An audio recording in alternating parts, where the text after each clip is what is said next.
Perlu kita ketahui bahwa ketika misalnya kita ingin membuat roti, donat, mie, dan kue sus, baiknya kita menggunakan protein tinggi.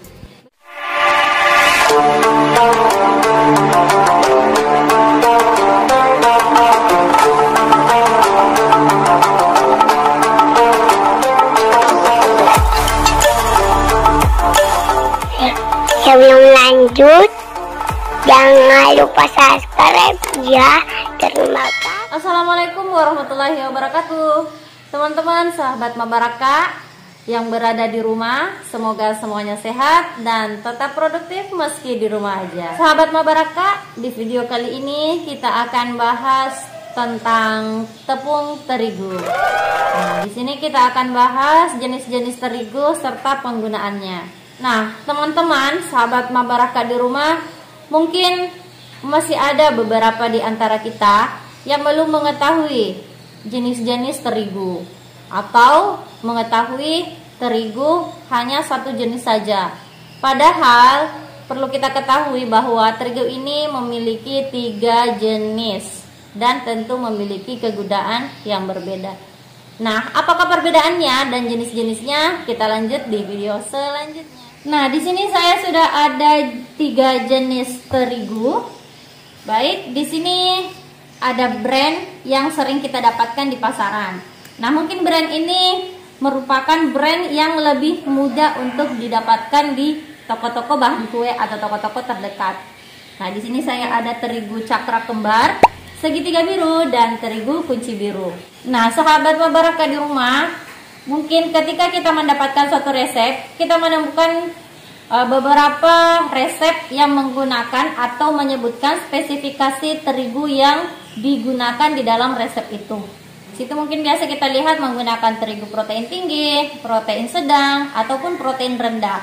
Nah, di video kali ini kita akan kupas, kita akan bahas seputar jenis-jenis terigu ini beserta kegunaannya. Jadi, teman-teman yang masih sulit membedakan yang mana ketiga jenis terigu ini dan penggunaannya, simak selanjutnya di video ini sampai selesai ya. Teman-teman, pada saat membahas terigu, kita sering mendengarkan kata-kata gluten. Oke, kita harus pahami dulu gluten itu apa.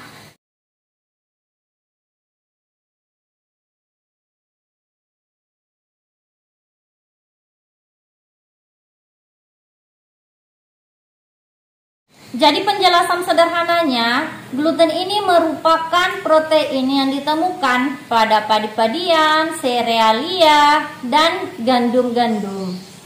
Nah, jadi gluten ini dia berperan sebagai lem yang akan menjaga makanan untuk tetap menempel dan juga untuk menjaga bentuk makanan. Nah, saat kita mencampur terigu dengan air, maka protein yang terkandung di dalamnya dia akan membentuk jaringan yang menyerupai lem. Semoga teman-teman paham apa sebenarnya gluten itu atau yang kita kenal sebagai protein yang terkandung di dalam terigu itu sendiri. Baik, langsung saja kita akan bahas terigu yang ada di depan saya. Nah, di sini terigu memiliki 3 jenis. Yang pertama ada protein tinggi, yang kedua ada protein sedang, dan yang ketiga ada protein rendah. Nah, yang pertama akan kita bahas di sini yaitu terigu cakra kembar. Nah, cakra kembar ini termasuk dalam golongan terigu protein tinggi. Baik, terigu protein tinggi itu dikenal dengan kandungan protein 12-14%. Nah, teman-teman bisa melihat di tabel gizi atau kandungan yang ada pada kemasan terigu itu. Nah, teman-teman bisa lihat di bagian sini. Oke, di situ ada dicantumkan jumlah protein yang digunakan di dalam terigu itu. Jadi di sini untuk terigu cakra kembar sendiri dia memiliki kandungan protein 13 gram atau 13%. Cakra kembar ini dia tergolong dalam spesifikasi protein tinggi. Tentunya dia memiliki gluten yang tinggi. Nah, dia elastisitasnya akan lebih tinggi, kemudian daya serap airnya pun tinggi. Perlu kita ketahui bahwa semakin tinggi protein yang terkandung di dalam terigu itu sendiri, maka dia akan membentuk gluten yang semakin banyak. Nah, kemudian apa manfaatnya ketika sebuah terigu atau terigu itu memiliki kandungan gluten yang banyak? Nah, teman-teman perlu ketahui bahwa semakin banyak gluten yang terkandung atau protein yang terkandung di dalam terigu itu, maka akan membuat adonan itu semakin kokoh. Kemudian volumenya akan lebih besar, tentunya memiliki tekstur yang lebih kenyal. Oleh karena itu, untuk terigu protein tinggi ini biasanya digunakan untuk adonan roti, mie, donat, serta kue sus. Jadi untuk tepung protein tinggi ini dia digunakan untuk produk atau kue-kue yang memerlukan tingkat kekenyalan atau elastisitas yang tinggi. Karena kandungan protein yang ada atau kandungan protein yang terkandung di dalam terigu tersebut, dia memiliki banyak gluten yang dibutuhkan untuk membuat adonan tersebut. Jadi teman-teman yang misalnya ingin membuat mie, membuat donat, kemudian membuat roti serta kue sus dan lainnya, silahkan menggunakan terigu yang memiliki protein 12-14%. Nah, salah satunya yang mudah kita dapatkan di pasaran atau di toko-toko yang terdekat itu adalah terigu cakra kembar. Selain cakra kembar, ada beberapa terigu yang sering kita dapatkan juga di pasaran itu memiliki kandungan protein 12-14%. Jadi teman-teman yang ingin membuat misalnya roti, mie, kue sus, kemudian ingin membuat donat, harus memperhatikan kandungan protein yang ada di dalam terigu tersebut. Nah, jangan misalnya ketika kita ingin membuat roti, kemudian kita menggunakan protein rendah. Nah, ini penggunaannya kurang tepat. Karena apa? Kita ketahui bahwa untuk membuat roti itu kita membutuhkan jumlah protein yang banyak, memiliki gluten yang kuat. Oke?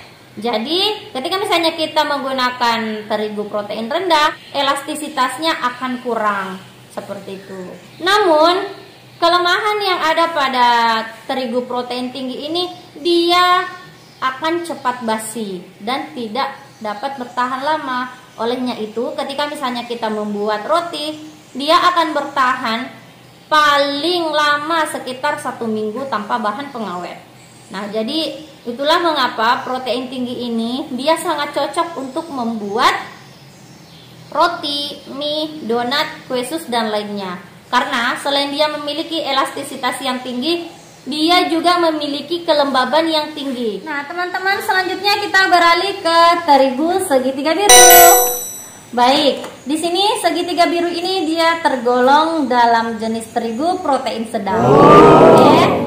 Untuk kandungan protein sedang dalam tepung terigu atau terigu segitiga biru ini, dia memiliki kadar protein 11-12%. Oke, jadi kita bisa lihat di tabel informasi gizinya. Nah, di sini dia memiliki protein 11 gram atau 11%. Nah, jadi untuk terigu segitiga biru ini dia biasanya dikenal dengan terigu serbaguna atau dia cocok untuk digunakan untuk segala jenis masakan atau kue. Nah, untuk jenis terigu ini atau yang memiliki protein sedang, dia sangat cocok untuk digunakan membuat bolu, misalnya pancake, martabak manis, serta kue-kue basah lainnya. Namun, sering kita dapatkan ada beberapa resep yang menggunakan terigu protein sedang ini, misalnya untuk membuat roti atau membuat donat, dia menggunakan atau memiliki resep protein sedang sebagai campuran untuk membuat roti atau donat. Nah, hal ini bertujuan untuk mengimbangi gluten yang ada pada protein tinggi, sehingga mereka ingin mencapai atau mendapatkan tekstur adonan yang lembut dan empuk. Bagi teman-teman yang ingin membuat donat pun bisa menggunakan terigu protein sedang ini. Salah satunya adalah terigu segitiga biru. Namun di toko-toko lain masih banyak atau masih ada beberapa brand atau merek yang memiliki kadar protein yang sama dan bisa digunakan untuk membuat kue-kue yang saya sebutkan tadi. Namun di sini karena kita mendapatkan atau lebih mudah menemukan ketiga jenis terigu ini, maka saya mengambil sampel dari ketiga brand ini. Nah, sering juga kita dapatkan tepung atau terigu protein sedang ini digunakan untuk membuat kue kering. Nah, di sini kita lihat bahwa terigu protein sedang ini bisa digunakan juga untuk kue kering ketika misalnya kita ingin mendapatkan tekstur yang empuk, lembut, serta memiliki tekstur yang kokoh. Nah, di sini biasanya tepung protein sedang ini digunakan untuk kue kering seperti nastar dan kastengel. Untuk jenis terigu yang terakhir, di sini adalah terigu yang memiliki protein rendah. Di sini ada kunci biru. Jadi, terigu kunci biru ini dia tergolong pada jenis terigu protein rendah. Kenapa? Untuk protein rendah ini dia memiliki kadar protein di bawah 11%. Nah, sedangkan untuk terigu kunci biru ini dia memiliki protein 10 gram atau 10%. Untuk terigu pada jenis protein rendah, dia akan memiliki gluten yang sangat sedikit atau sangat rendah, sehingga untuk mendapatkan elastisitas kita tidak temukan pada protein rendah ini. Karena kenapa? Ketika misalnya kita menggunakan untuk membuat kue, dia akan memiliki tekstur yang lebih renyah, garing, dan lebih ringan seperti itu.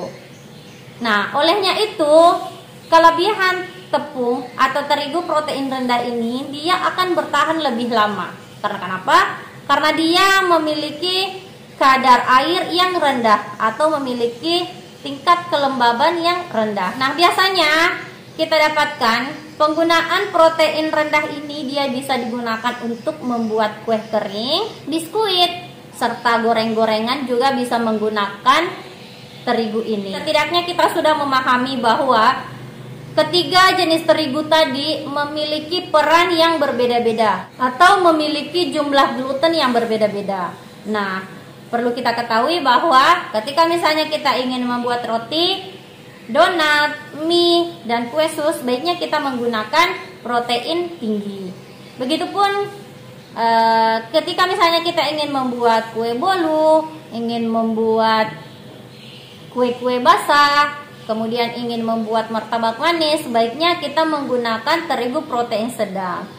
Dan yang terakhir, misalnya teman-teman ingin membuat kue kering, ingin membuat biskuit, serta goreng-gorengan, bakpia, lapis legit, teman-teman bisa menggunakan protein sedang.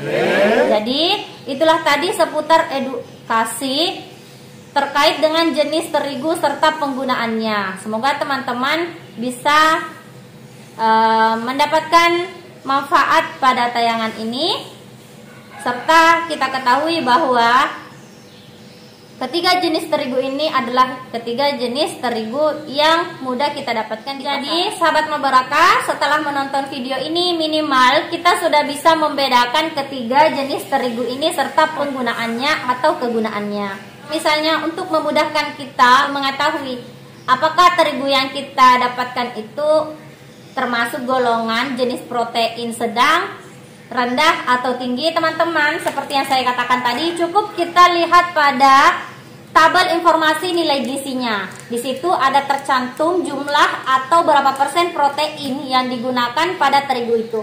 Jadi, terlepas dari untuk jenis apapun atau merek apapun yang kita dapatkan di pasaran, teman-teman akan lebih mudah lagi untuk mengetahui apakah terigu tersebut termasuk dalam golongan protein tinggi, protein sedang, atau protein rendah. Saya rasa di video kali ini cukup. Semoga ini bisa membantu atau mengedukasi teman-teman yang belum mengetahui sama sekali jenis-jenis terigu serta kegunaannya. Nah, itulah tadi sharing sependek pengetahuan saya. Semoga teman-teman bisa memetik manfaatnya dan sisi positifnya.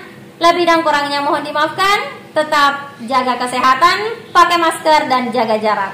Lebih dan kurangnya mohon dimaafkan. Wassalamualaikum warahmatullahi wabarakatuh.